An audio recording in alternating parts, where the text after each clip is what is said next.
بسم اللہ الرحمن الرحیم الحمد للہ الأول من أول كان قبله والآخر بالآخر يكون بعده الذي قصرت عن رؤيته أبصار الناظرين وعجزت عن نعته أوهام الواصفين الذي ابتدع بقدرته الخلق ابتداءً واخترعه ملا مشيته اختراعا ثم سلك بهم طريق إرادته وبعثهم على سبيل محبته والصلاة والسلام على الأول العدد وصاحب الأبد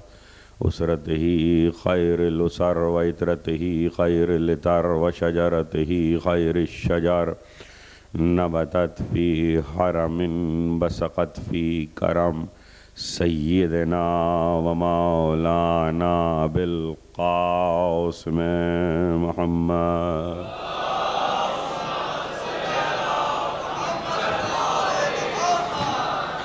وأهل بيته الطيبين الطاهرين المعصومين المظلومين الذين أذهب الله عنهم الرجس وطهرهم تطهيرا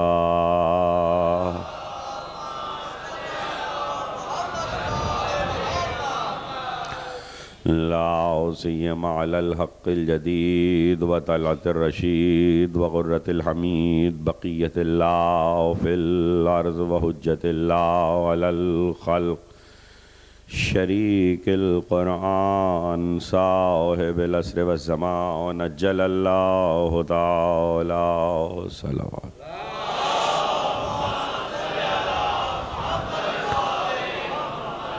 ولعنة الدائمة الباقية على أعدائهم ومنكر فضائلهم وغاصب حقوقهم أجمعين من يوم ظلمهم إلى يوم الدين أما بعد فقد قال الله سبحانه وتعالى في محكم كتابه الحكيم إن الله اصطفاه عليكم وزاده بسطة في العلم والجسم صلوات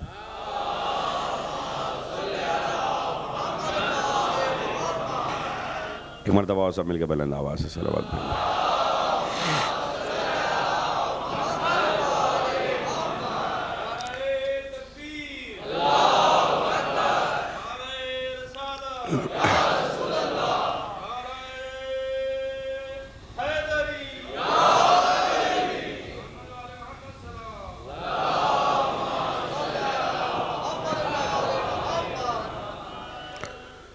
عشرہ اربعین مسلسل ہے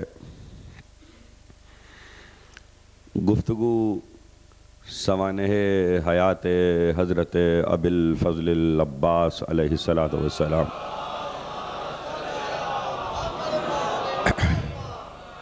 پر ہے آج چونکہ گزشتہ 3 برس سے یہ مجلس مخصوص ہے سرکار وفاہی کی ذات سے اس لیے ہم نے اس وقت اپنے عشرے کے عنوان کو ہی مسلسل کیا ہے ذرا صاحب حضرات زحمت فرمائیں اور درمیان کے فاصلوں کو کم کر کے قریب تشریف لیں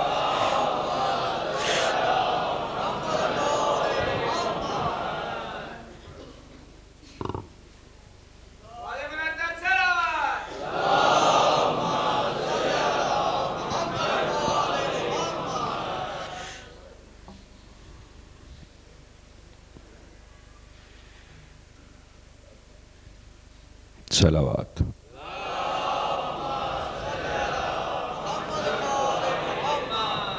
ہم نے اسی ذکر کو مسلسل رکھا ہے اور اس وقت بھی اسی تذکرے کی سعادت حاصل کریں گے وہ ذکر کہ جو بلند ہے اور اس کا ذکر ہے کہ جس نے علم اسلام کو بھی بلند کیا علم حسینیت کو بھی بلند کیا، اتنا بلند کیا کہ کوئی جھکا نہ سکا۔ کیا کہنے اس اوج کے، کیا کہنے اس رفعت کے، کیا کہنے اس بلندی کے جو ابی الفضل العباس کو حاصل ہے۔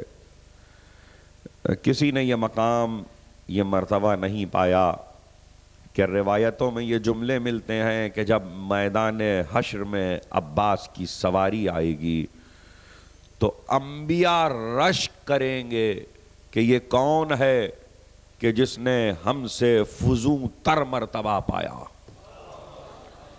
انبیاء غبطہ کریں گے عباس کے منزلت پر، عباس کی عظمت پر۔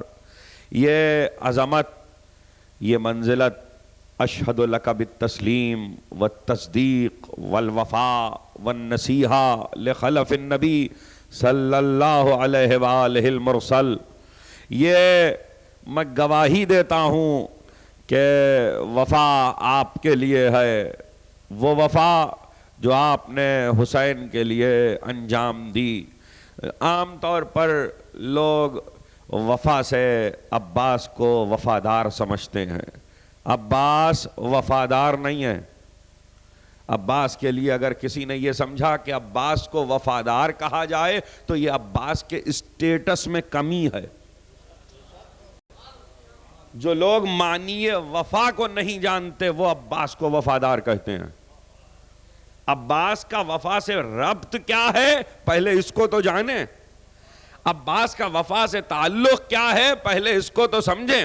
میں گواہی دیتا ہوں آپ کے لیے کہ آپ کی وفا حسین کے لیے تھی۔ دیکھیے وفا کے معنی اردو میں بہت آسان معنی ہے، پورا کرنا۔ کسی یوفونا بالنذر ویخافونا یوما کان شرہ مستطیرا، سورہ مبارکہ دہر۔ وہ اپنی نذر کو پورا کرتے ہیں، نذر کو پورا کیا جائے تو وفا، عہد کو پورا کیا جائے تو وفا۔ لیکن یہ وفا اور ہے جو عہد کو پورا کر کے ہوتی ہے، یہ وفا اور ہے جو نذر کو پورا کر کے ہوتی ہے۔ ایک مقام کتاب خدا میں ایسا ہے کہ جہاں بے اختیار آواز دی ابراہیم الذی وفا، ابراہیم بہت وفا کرنے والا تھا، ابراہیم بہت وفا کرنے والا تھا۔ بارگاہ احدیت میں ہاتھ جوڑ کے پوچھوں، پالنے والے بڑی بڑی قربانیاں تیرے انبیاء نے دی، بڑی بڑی مصیبتیں جھیلی، بڑے بڑے امتحانوں سے گزرے، آدم نے کیا نہیں جھیلا؟ نوح نے 2500 برس پتھر کھائے۔ کون سی منزل ایسی ہے؟ جرجیس آرے سے بار بار قتل کیے گئے، ٹکڑے ٹکڑے کیے گئے۔ یونس شکم ماہی میں رہے، یوسف اور یعقوب کی جدائی ہوئی۔ کون سا مرحلہ ایسا ہے کہ جہاں پہ انبیاء پہ مصیبتیں نہ پڑی ہوں؟ آدم وفادار نہیں ہے، نوح نے وفا نہیں کی، ابراہیم نے وفا نہیں کی۔ پتھر اس طرح سے کھائے ہیں نوح نے کہ پتھر کھاتے تھے اور پتھروں میں چھپ جاتے تھے، اور شام کو ملک آتا تھا پتھروں کو ہٹاتا تھا، نوح کے جسم پر اپنے پروں کو پھیرتا تھا، نوح شفایاب ہو جاتے تھے، دوسرے دن پھر پتھر کھاتے تھے۔ صحت دے دی، وفادار نہیں کہا، صحت دے دی، روز شفا دی، لیکن یہ نہیں کہا کہ نوح بہت وفا کرنے والا تھا۔ یہ ابراہیم میں کیا خاص بات ہے؟ ابراہیم میں کون سا کمال ہے کہ ابراہیم کو وفادار کا؟ آنکھیں چلی گئیں یعقوب کی یوسف کو روتے روتے۔ یہ نہیں کہا کہ یعقوب بہت وفا کرنے والا تھا۔ یوسف کیا گزر گئی زندان میں، جو گناہ کیا نہیں اس کی سزا پائی، جو خطا کی نہیں اس کی سزا میں زندان میں اور قید میں رہے، اور پھر قرآن نے آواز نہیں دی کہ یوسف بہت وفا کرنے والا تھا۔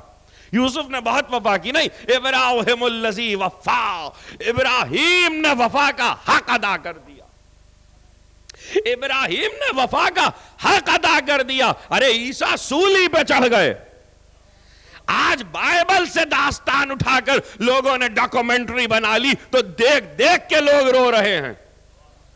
کچھ کہہ رہا ہوں، دیکھ دیکھ کے لوگ رو رہے ہیں کہ عیسیٰ پہ اتنے ظلم ہوئے۔ اچھا ہوا درمیان میں رک کر ایک جملہ کہہ دوں، اچھا ہوا کہ عیسیٰ پہ ڈاکومنٹری بن گئی، اچھا ہوا کہ عیسیٰ پہ ڈاکومنٹری بن گئی اور لوگوں نے دیکھ لیا کہ عیسیٰ پہ ظلم کیا ہوئے۔ ہم کل کہتے تھے کہ جس پر ظلم ہو اس ظلم کے بیان پر رویا جائے تو کسی کے سمجھ میں نہیں آتا تھا۔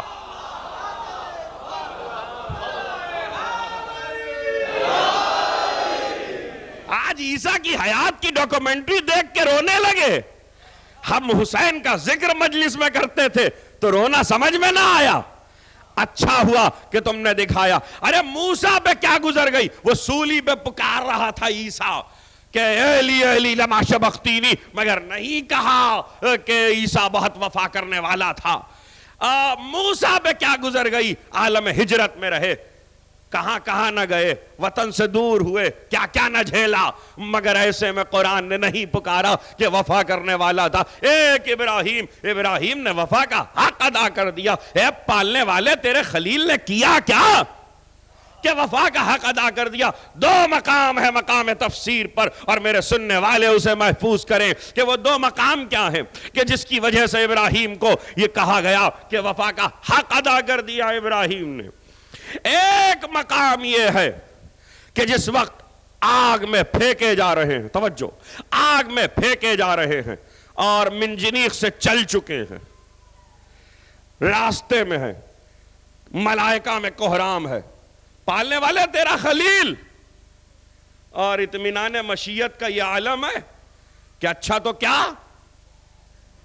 اچھا تو کیا، کہا پالنے والے تیرا خلیل آگ میں جا رہا ہے، کہا تو تم کیا چاہتے ہو، کہا ہم جائیں، کہا جاؤ جاؤ۔ راستے میں ابراہیم کو پایا، کہا خلیل خدا مدد چاہیے،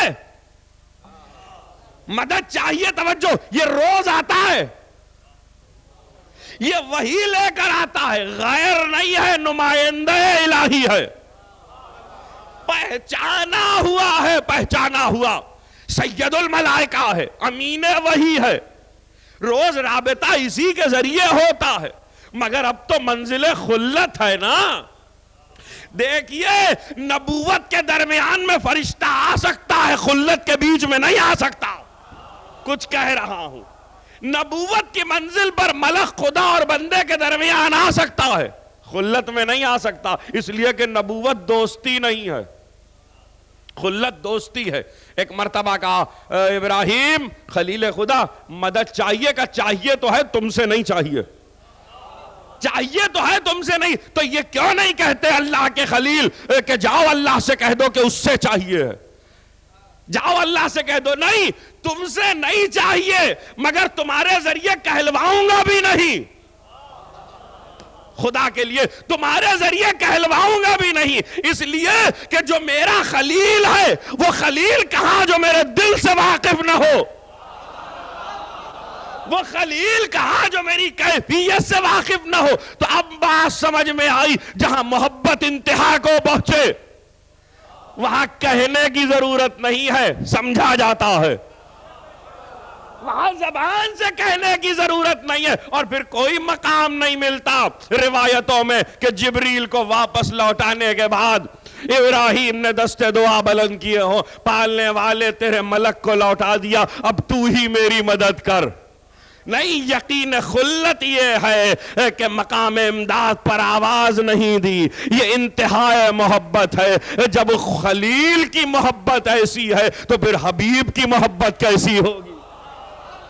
جب خلیل کا اطمینان ایسا ہے تو پھر حبیب کا اطمینان کیسا ہوگا؟ وہ یقین کہ جہاں محبت اپنی منزل پر، خدا کی قسم ایک جملہ کہنے کو دل چاہ رہا ہے، اور اب اس منزل پر آپ بھی سمجھیں گے، جو 7 دن سے ذکر عباس سن رہے ہیں، آج 7 دن سے وزیر کا ذکر کر رہا ہوں، آج مدح آقا میں جملہ کہنے کو دل چاہ رہا ہے۔ ابراہیم نے جبریل کو لوٹا کر پھر ہاتھ نہیں بلند کیے، سامنے آگ ہے، پیچھے منجنیق چھوڑ آئے ہیں، فضا میں پرواز کر رہے ہیں، لیکن خدا کو پکار کے نہیں کہا کہ پالنے والے تیرے بندے کو لوٹا دیا، اب تیری مدد چاہیے۔ خلیل تو پکارتا نہیں، منیت پہ فائز حسین کیسے پکار لے؟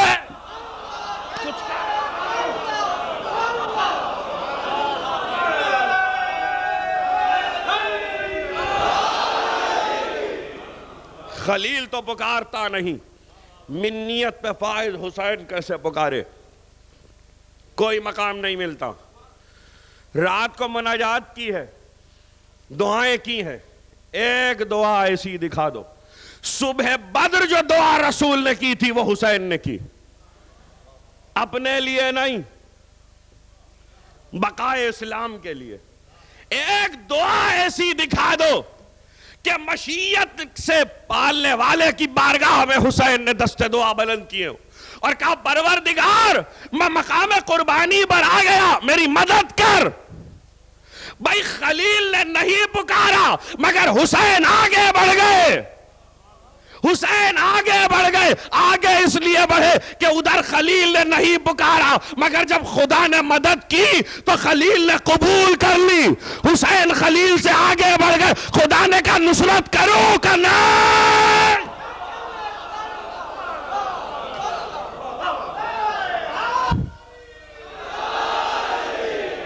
کہا نہیں۔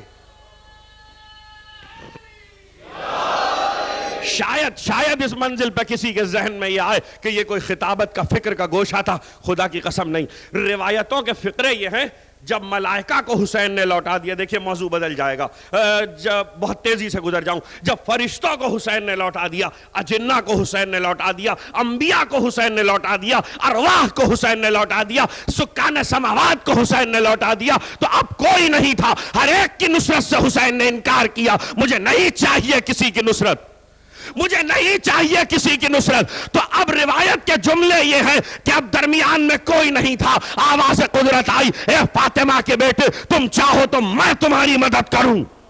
خدا نے خود آواز دی، اللہ اللہ اطمینان ہو تو ایسا ہو کہ پالنے والے نہیں چاہیے نصرت، نہیں چاہیے نصرت۔ کیوں حسین نے کیوں لوٹا دیا؟ ارے نہ لوٹاتے تو خلیل رہتے، لوٹا دیا تو حسین ہو گئے۔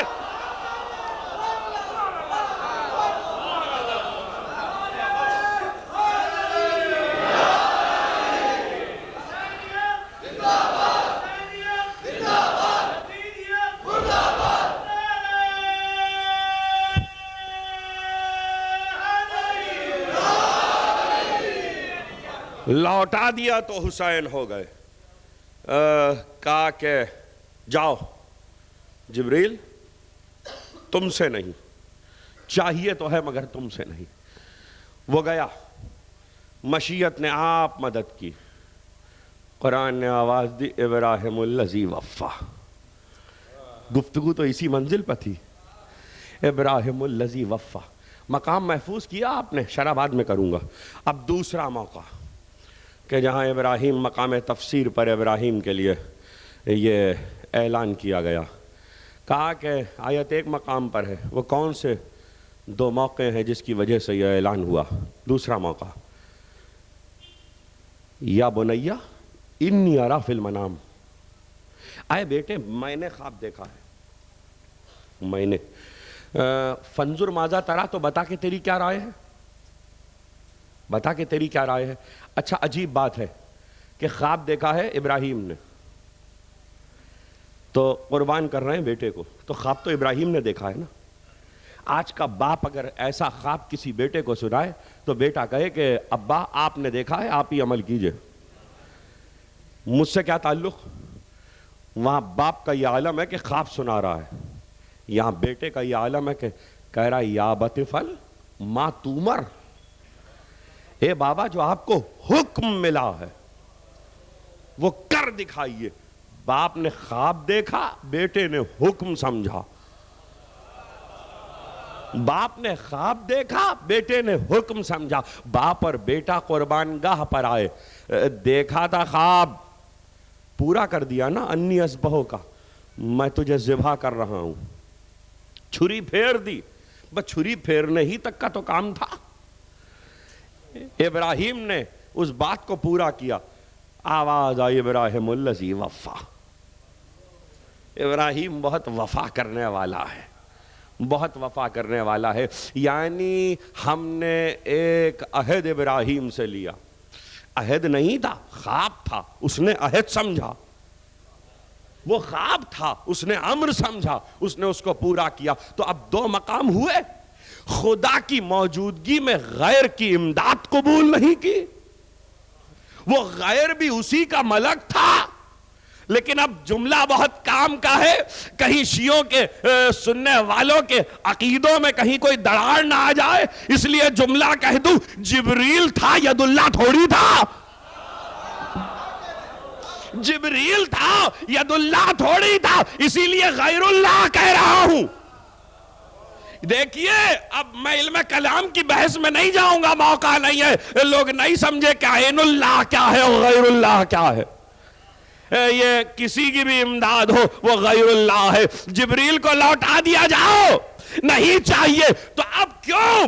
اس لیے کہ خلت اس سے ہے، غلام اس کا ہوں، عبدیت اس سے ہے. تو جو میرا آقا ہے وہ بہتر جانتا ہے. اب آقا عبد و معبود کے درمیان میں کوئی نہ آئے. اب پتا چلا کہ وفا کس شے کا نام ہے. اب معلوم ہوا کہ وفا کس شے کا نام ہے. عبد و معبود کے بیچ میں جہاں کوئی نہ آئے اسے وفا کہتے ہیں. عبد و معبود کے درمیان میں کوئی نہ آئے اسے وفا کہتے ہیں. اور دوسری منزل کہ معبود سے کیے ہوئے، آقا سے کیے ہوئے اگر خواب ہی صحیح، وعدہ کسی نے بھی کیا ہو، باپ ہی نے صحیح بیٹا ہی پورا کر دے، تب بھی وہ وفا ہے. اچھا تو اب وفا کے معنی کھلے کہ پیغمبر سے آ کر ابو طالب نے کہا، توجہ، پیغمبر سے آ کر ابو طالب نے کہا کہ بیٹے یہ آئے ہیں مکے والے اور کہہ رہے ہیں کہ ہمارے خداؤں کو برا نہ کہو. کہ چچا میرے ایک ہاتھ پہ چاند اور ایک پہ سورج لا کے رکھ دیجئے، یہ رکھ دے تب بھی میں باز نہ آؤں گا. تو آگے بڑھ کے کہا میرے لال قریب آؤ. بھتیجا قریب آیا، گلے سے لپٹایا، شانے پہ ہاتھ رکھا اور شانے پہ ہاتھ رکھ کے کہنے لگے اے محمد فکر نہ کرو، ہماری رمق جان جب تک باقی ہے کوئی تمہارا بال بیکا نہیں کر سکتا. توجہ کیجئے گا، یہ فقرے آپ نے اکثر سنے ہیں لیکن میں اس موقع پر روکنا چاہ رہا ہوں. ہماری رمق جان جب تک باقی ہے کوئی تمہارا بال بیکا نہیں کر سکتا. ابو طالب یہ محمد کی حفاظت کا اعلان کر رہے ہو یا رسالت کی؟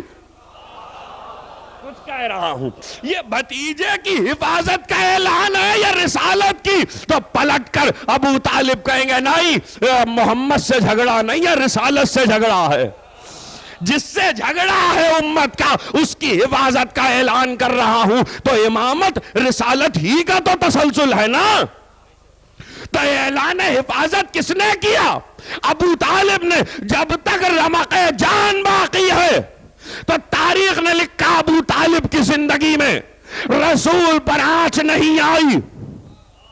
ابو طالب کی حیات میں رسول پر آنچ نہیں آ سکی. اب معلوم ہوا کہ وفا کس شے کا نام ہے. دیکھیے وہ عہد ابو طالب کا تھا، مگر ابو طالب دنیا سے سدھارے تو پھر علی نے نبھایا. علی کی زندگی میں پیغمبر پہ آنچ نہیں آئی. اب پیغمبر بھی گزر گئے، منیت رسول پر فائز حسین رسالت کا وارث ہے. اگر عباس کی زندگی میں حسین پر آنچ آ جائے تو وفا پہ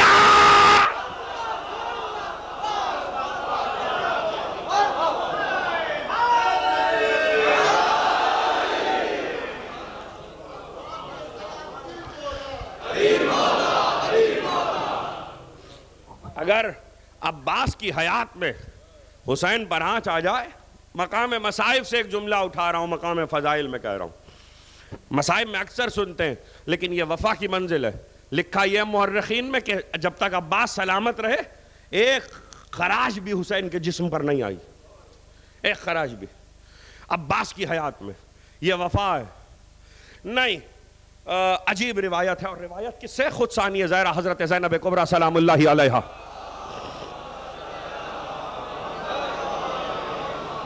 شہزادی سے روایت ہے، اور روایت یہ ہے کہ شب عاشور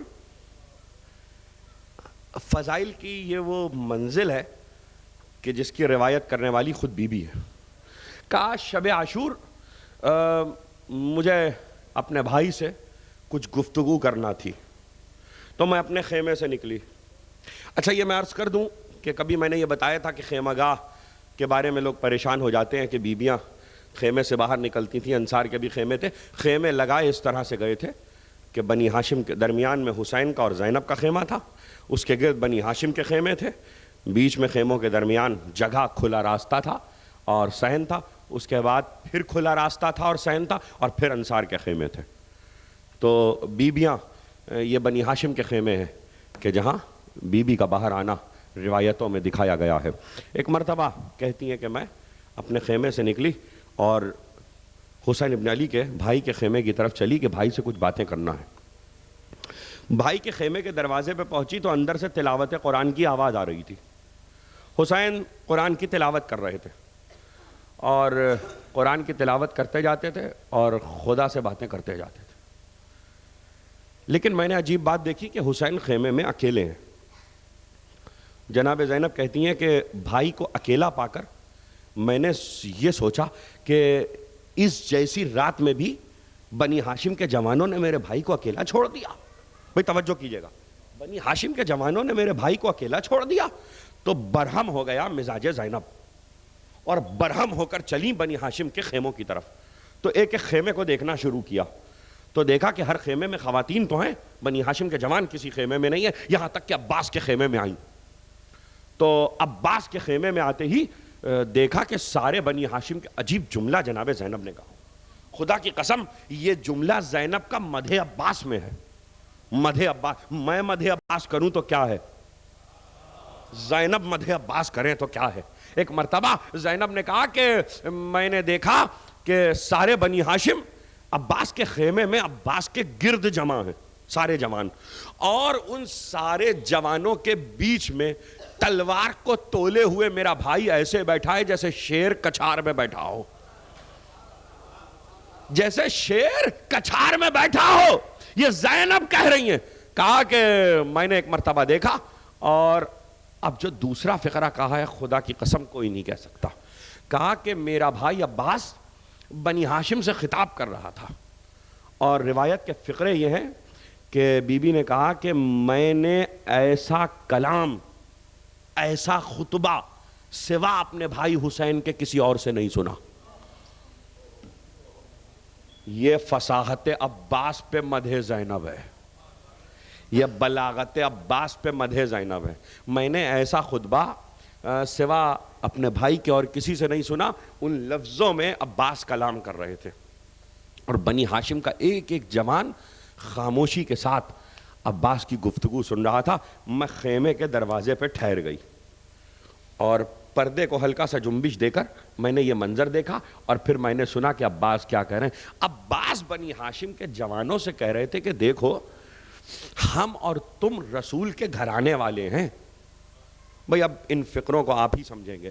ہم اور تم رسول کے گھرانے والے ہیں, ہم اور تم آقا کے خاندان والے ہیں, ہم سب کی رگوں میں ایک ہی لہو دوڑ رہا ہے. دیکھو یہ جو انصار ہمارے ساتھ ہیں, انصار یہ مختلف قوم کے ہیں, مختلف قبیلوں کے ہیں. ان میں کے اکثر وہ ہیں جو اپنے گھر کا اکیلا کفیل ہے. ذرا عباس کی گفتگو دیکھیے, ان میں اکثر وہ ہے جو اپنے گھر کا اکیلا کفیل ہے. اگر وہ مارا جائے گا تو اس کے گھر کا چراغ گل ہو جائے گا.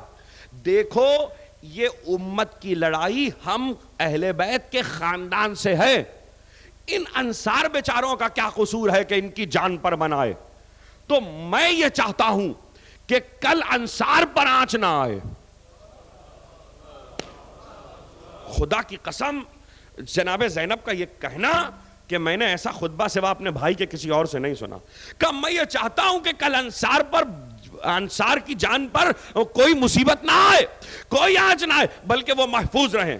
اور ایسے میں ہم اس طرح سے تلواریں کھینچیں کہ آقا کی نصرت تو کریں, آقا کے سپر تو بنیں, مگر انصار کو زحمت نہ دیں, اور یہ خیریت سے اپنے گھروں کو لوٹ جائیں. کیا کہنے عباس کے, جو فکر کسی کو نہیں ہے وہ عباس کو ہے.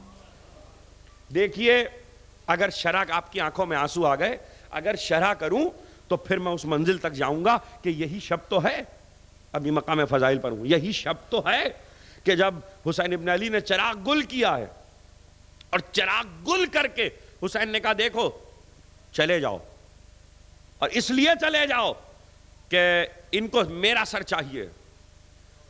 اور اگر تمہیں یہ فکر ہے, یہ فکر اکثر میری ہی زبان سے بھی آپ نے سنے اور علماء کی زبان سے بھی, اگر تمہیں یہ فکر ہے کہ ایک دوسرے کو صورت کیسے دکھاؤ گے, حیا آتی ہے, میں نے چراغ گل کر دیا, لوگوں کو کیا جواب دو گے؟ بنی ہاشم کے ایک بچے کی انگلی پکڑو, نبی کے روضے پہ چھوڑ دینا. اگر جنت کی فکر ہے تو میں ضمانت لیتا ہوں. اگر یہ پریشانی ہے کہ پیغمبر کو کیا منہ دکھاؤ گے, تو اس کی ضمانت بھی میں لیتا ہوں. یہ حسین نے کیوں یہ باتیں کی ہیں؟ خدا کی قسم حسین نے بھی یہی سوچ کر یہ باتیں کی ہیں کہ ان انصار کی جان بچ جائے. تو اب مجھے اجازت ہے کہ مقام فکر پر جو حسین سوچ رہے ہیں وہ عباس سوچ رہے ہیں. تو اب میں کیا کہوں, اس سے اچھا جملہ نہیں کہہ سکتا, لیکن یہ جملہ کہنے کا میرا حق ہے اس منزل فکر پر شرح کے بعد کہ حسین تو وقت کا امام ہے. جو امام نہیں ہے اس نے دماغ امامت پایا ہے. عباس امام نہیں ہے مگر دماغ امامت پایا ہے. یہ ہے عباس, یہ ہے فکر عباس, اور یہ ہے وفا عباس. یہ وفا ہے عباس کی. تو ایک مرتبہ کہنے لگے فنظر ماذا ترى, نہیں یہ قرآن نہیں ہے, یہ عباس کا فقرہ ہے. فنظر ماذا ترى, تم لوگوں کی کیا رائے ہے؟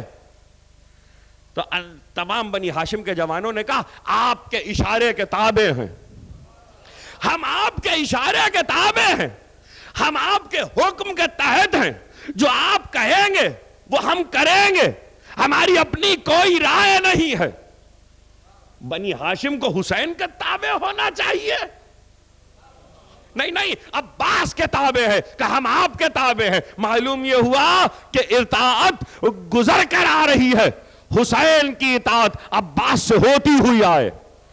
تو جو حسین کی اطاعت, جو تابع حسین ہونا چاہے, جو مطیع حسین ہونا چاہے, اسے مطیع عباس ہونا چاہیے.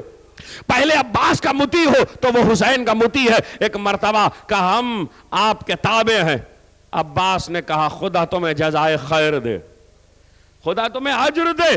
یہ کہہ کر عباس نے اپنی تلوار کو دیکھنا شروع کیا, تلوار کو بہت غور سے دیکھنا شروع کیا. جیسے ہی عباس نے تلوار کو, ارے یہ بہادروں کی شان ہے.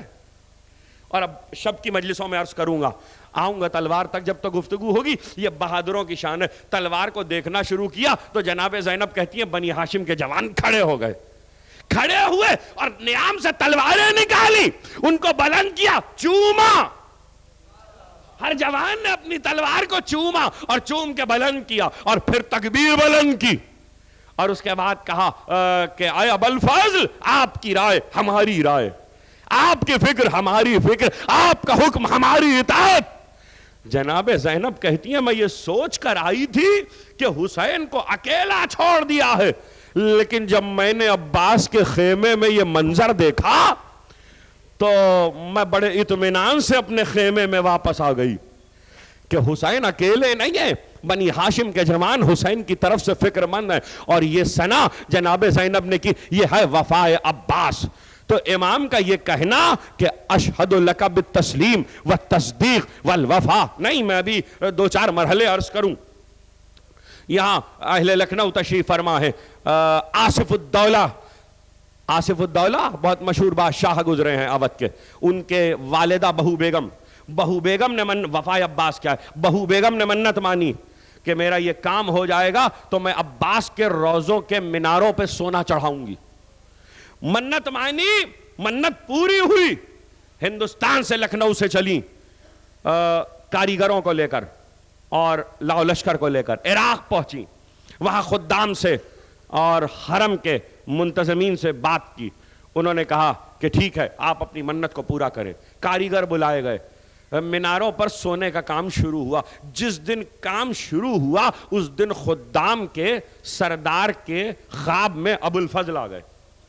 توجہ, ابوالفضل آ گئے اور کہنے لگے میں اس سے راضی نہیں ہوں, میں اس سے راضی نہیں ہوں.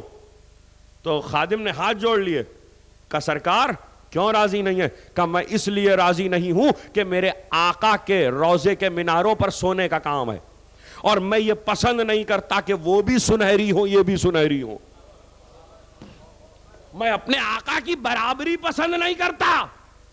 یہ وفائے عباس ہے، یہ وفائے عباس ہے۔ خدا کی قسم اب میرے اس جملے کو یاد رکھنا، تقریر تو آگے بڑھ جائے گی۔ عباس کو وفادار نہ کہنا، عباس تو عین وفا ہے، وفادار تو وہ ہے جو عباس سے وفا کرے، وفادار تو وہ ہے جو عباس سے وفا کرے، جو عباس کی محبت کو دل میں جذب کر لے۔ عباس عین وفا ہے۔ وفادار بہت چھوٹا لفظ ہے، مجسم وفا، سراپا وفا، کہ میں اس سے راضی نہیں ہوں کہ برابری کی جائے۔ اب برابری بھی ایسی کہ میرے روزے اور امام کے روزے کے مینارے دونوں سنہری ہوں، تو وہ سارا سونا نذر کر دیا گیا ابو الفضل کے بارگاہ میں۔ آج بھی وہ محفوظ ہے خزانے میں روزے کے۔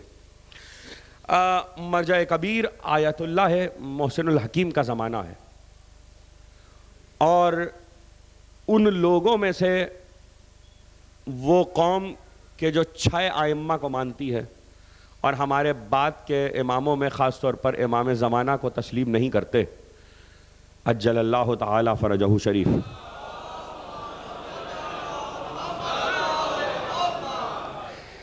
معصوم کے نام پہ بلند تر صلوات بھیجیے۔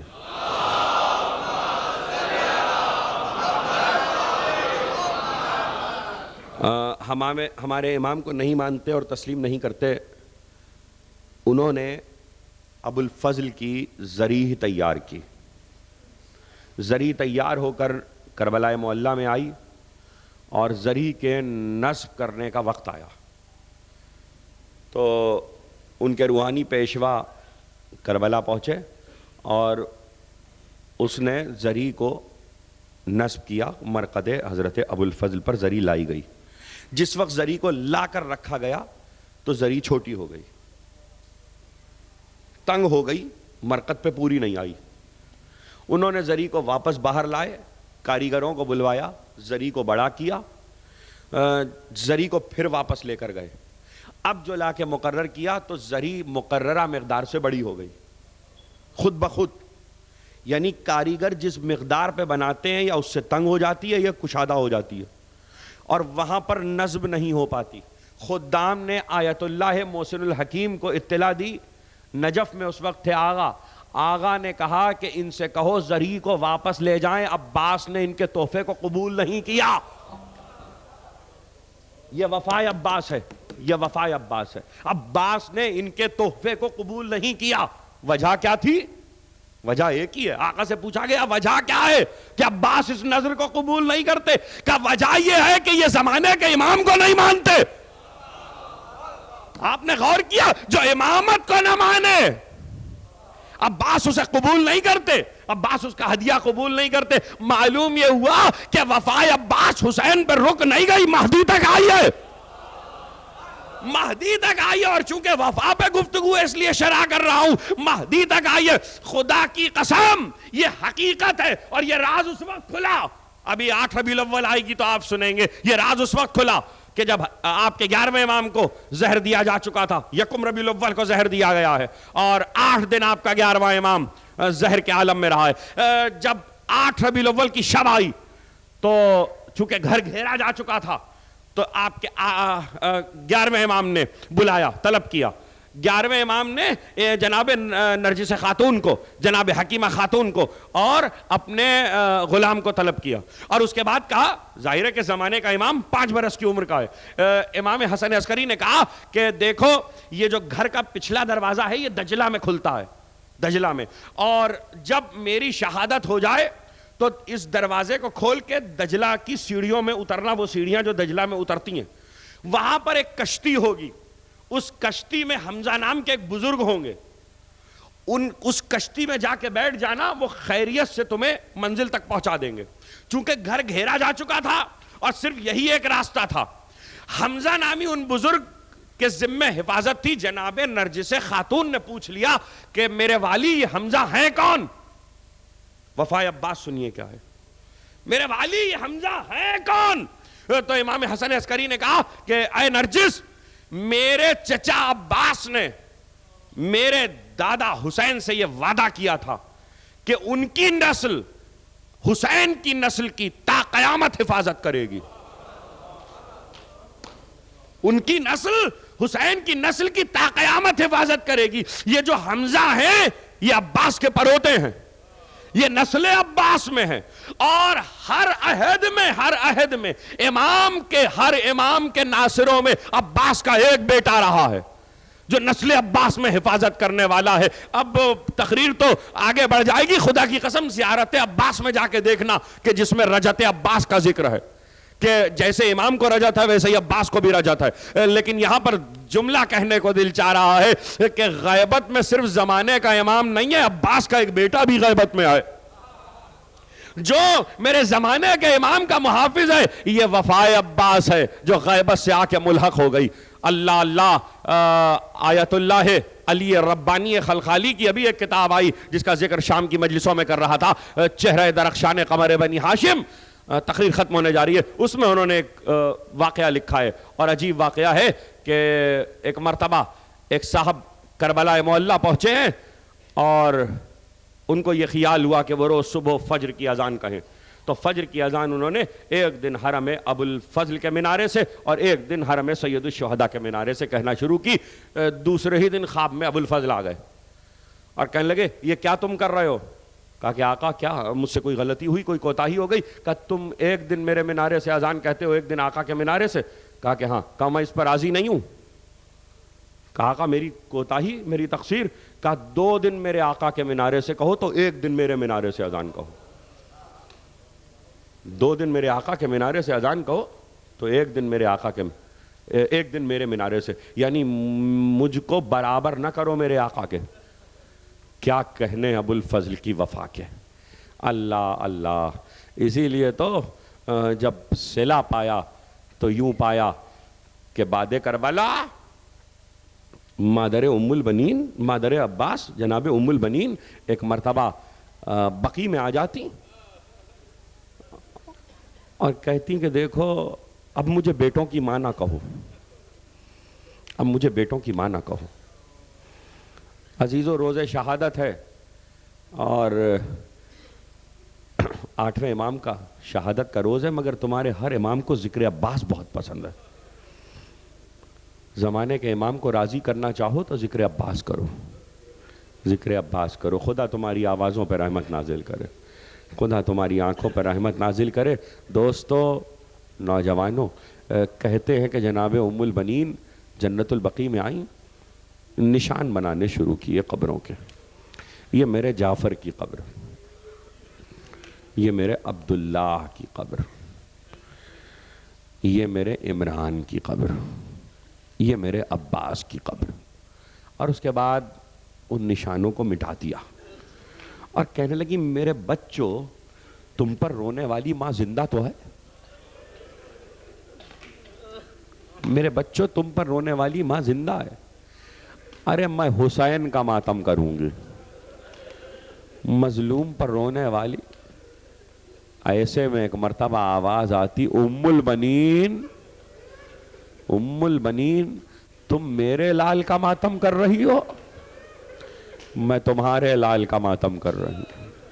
خدا کی قسم ایک عالم وہ تھے جو روز سویرے کو زیارت حسین پڑھا کرتے تھے، حسین کی زیارت پڑھتے تھے. کہتے ہیں کہ ایک مرتبہ خواب میں سید عالم تھے، خواب میں زہرا آ گئیں. کہنے لگی تم میرے بیٹے کو سلام نہیں کرتے ہیں؟ میرے لال کی زیارت نہیں کرتے؟ کہ بی بی روز صبح اٹھ کر حسین کو سلام کرتا ہوں، پہلا سلام حسین ابن علی کو. کہا نہیں تم میرے بیٹے کی زیارت نہیں کرتے. کہ شہزادی میں نہیں سمجھا کیا قصور ہوا. کہ تم حسین کو تو سلام کرتے ہو، میرے لال عباس کو بھول جاتے ہو. خدا تمہاری آوازوں پہ رحمت نازل کرے، خدا تمہاری آنکھوں پہ رحمت نازل کرے. جب عباس کے لاشے پہ حسین پہنچے دو چار جملے سنو. جب عباس کے لاشے پہ حسین جب آواز آئی آقا تو ایک مرتبہ غلام کا سلام لیجئے. حسین نے اپنی کمر پہ ہاتھ رکھا, آواز دی الان انکسر ظہری. عباس کمر ٹوٹ گئی, عباس تمہارے مرنے سے کمر ٹوٹ گئی. علی اکبر نے سہارا دیا, باپ کو لے کر پہنچے. مقتل کے فقرے یہ ہیں کہ جب حسین عباس کی طرف چلے, لاش عباس کی طرف, تو پہلے ایک بازو ملا, پھر دوسرا بازو ملا. عزیزو اس بات پر تاریخ کو حیرت ہے, اس لیے کہ بازو بعد میں ملنے چاہیے تھے. عباس کا رخ تو خیمے کی طرف تھا, بازو پہلے قلم ہوئے تھے. لیکن مقتل لکھتا ہے کہ وفائے عباس کا یہ علم تھا کہ بازو قلم ہونے کے بعد بھی خیموں کی طرف بڑھتے رہے.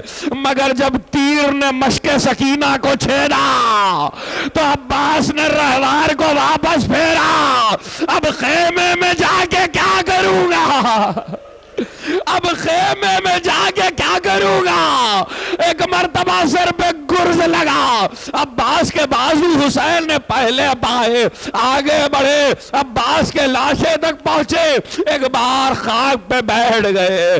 عباس نے کہا آقا زحمت نہ دیتا, مگر ایک آنکھ میں تیر ہے, ایک آنکھ میں لہو ہے, زیارت آقا سے محروم ہو. حسین نے ابا کے دامن سے لہو صاف کیا. عباس نے حسین کا چہرہ دیکھا. مقتل کے فقرے یہ ہے کہ عباس کے سر کو اٹھا کر حسین نے زانو پہ رکھا. سر کو رکھنا تھا, عباس نے سر نیچے کر لیا, پھر سر اٹھایا, پھر زانو پہ رکھا, پھر عباس نے سر کو نیچے کر لیا, پھر سر اٹھایا, پھر زانو پہ رکھا, پھر عباس نے خاک پہ رکھ لیا. کہا عباس میں تمہارے سر کو زانو پہ رکھتا ہوں, تم خاک پہ دھر لیتے ہو. کہا آقا اس کی عالم ہے کہ وقت آخر, وقت شہادت میرا سر آپ کے زانو پر ہے, لیکن اب آپ اکیلے ہو جائیں گے. جب آپ پہ شہادت کا وقت آئے گا تو آپ کا سر کس کے زانو پر ہوگا. آواز آئی عباس, حسین کی ماں فاطمہ زہرا, حسین کا سر.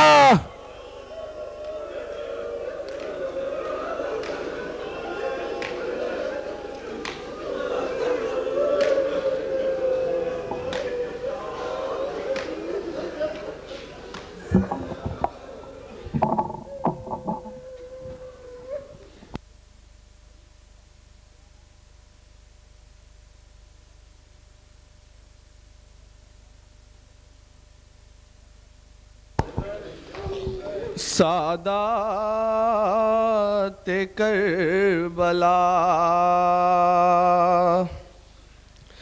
چہلم کو کربلا میں جب آئی وہ بیبیاں, سادات کربلا, سادات کربلا, سادات کربلا, چہلم کو کربلا میں جب آئی وہ بیبیاں, سادات سادات. کچھ بیبیاں یہاں ہے, کچھ بیبیاں وہاں, کرتی ہوئی فغاں, کرتی ہوئی فغاں.